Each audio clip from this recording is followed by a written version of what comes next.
My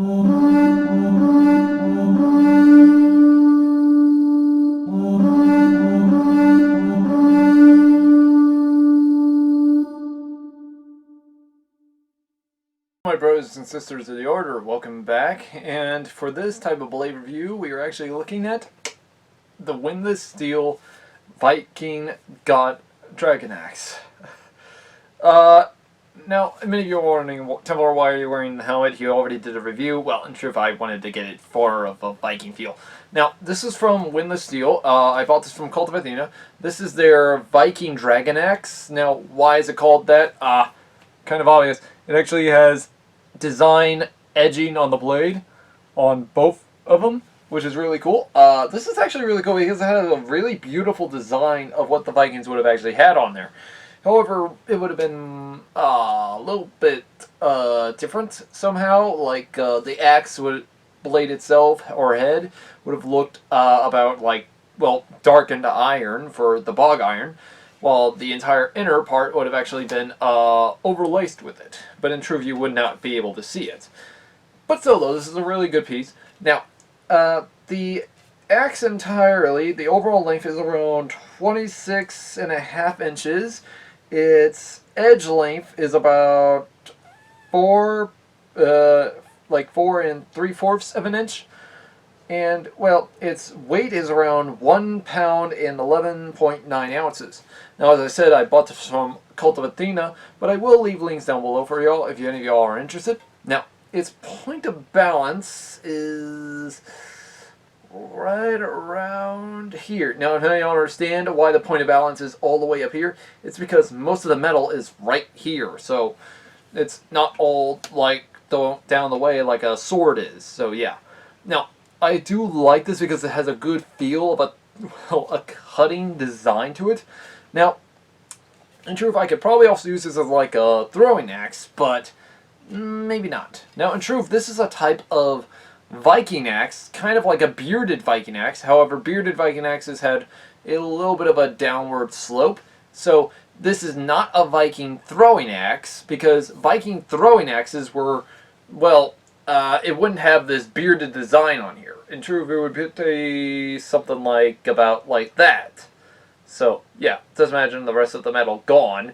That would be a throwing axe. This is more of like one-handed bearded axe, I want to say. But, as I said, it's not a bearded axe, per se. However, this is a warring bearded axe, in which, if none of y'all understand what a bearded axe looks like, this is a good image of it.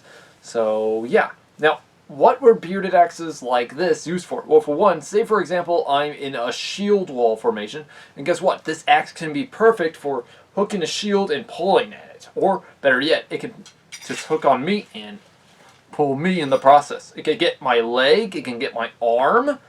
Really good, especially if I'm having a shield, if this is my shield arm or my sword arm. So yeah, this is a really good design system. Now, I bought this blunt, so I'm still technically sharpening it. However, it's actually coming along real nicely. Now, you understand, I could probably use this with 2 hands, but this is more of like a one-handed weapon. Now, can you throw this axe? Yes, but I really wouldn't advise it, since this is more of like a close-on killing weapon. This is not a throwing design weapon. There are different types of axes out there that are meant for that, such as the Francisca or throwing axe that was used by the Franks, and which was known to bounce off the ground. Now, I could probably also use this as a bludgeon weapon. Why a bludgeon weapon? Kind of obvious. The back end could easily just dent in my helmet. Now, in truth, also, even an axe blade could even dent in this helmet, which is kind of horrifying, because even if this is made out of 14 gauge steel, this is kind of horrifying if I get hit by this damn thing, because just one whack, and if none of you understand, the force of an axe blow, even if you're wearing a helmet, can actually be so dangerous that, in truth, the wearer of the armor can actually feel the force into his skull and into his cranium. And in doing so, he technically can bleed out and die, or in the process, he can actually have internal bleeding and die from the process. So, yeah, we can see why. Now, in truth, this is a really good design of an axe, which I really do love the edging design, because that design system actually makes it more Viking-esque, if you ask me. Now, what is this design supposed to be about? Well, technically it looks like a wolf, I want to say. I believe it is a wolf in a type of knotted system.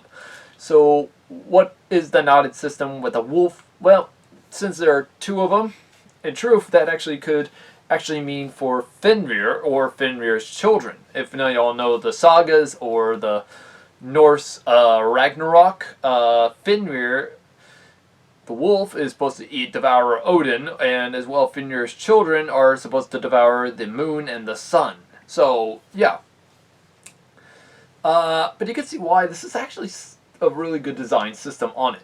Now, this is not a normal style of axe, for example. For one big example, it's not, is because this is not a everyday tooling design system version, because it does not have the hammer on the back end, which still though, some warfare weapons did have that, but very rare. So yeah, still though, this is a really good cutting weapon. In fact, I can easily just use this weapon as a fully effective weapon. In fact, I could just go to the back edge, like so, as a warhammer, which is kind of one of my favorite things, and then the axe blade as just a regular weapon. Now, in comparison to my warhammer, it's actually nearly just as long, so in truth, I can technically use two hands if I wanted. But in truth, as I said, this is a one-handed weapon. I don't want to use two hands for a one-handed deal.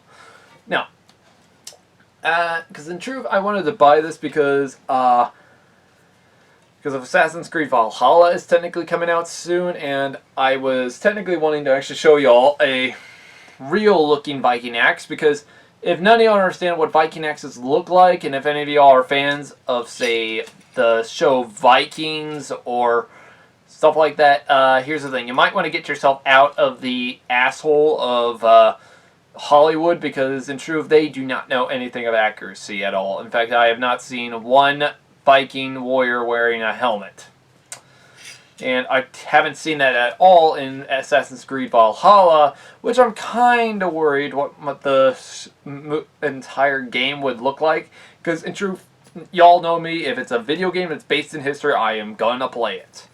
But if it's just a shit heap of shit, I mean, you see my point. But still, though, this is a really great axe. Now, if any of y'all want to buy it, be my guest. I will leave links down below. As well, if y'all want any more questions on the axe, please leave a comment down below also.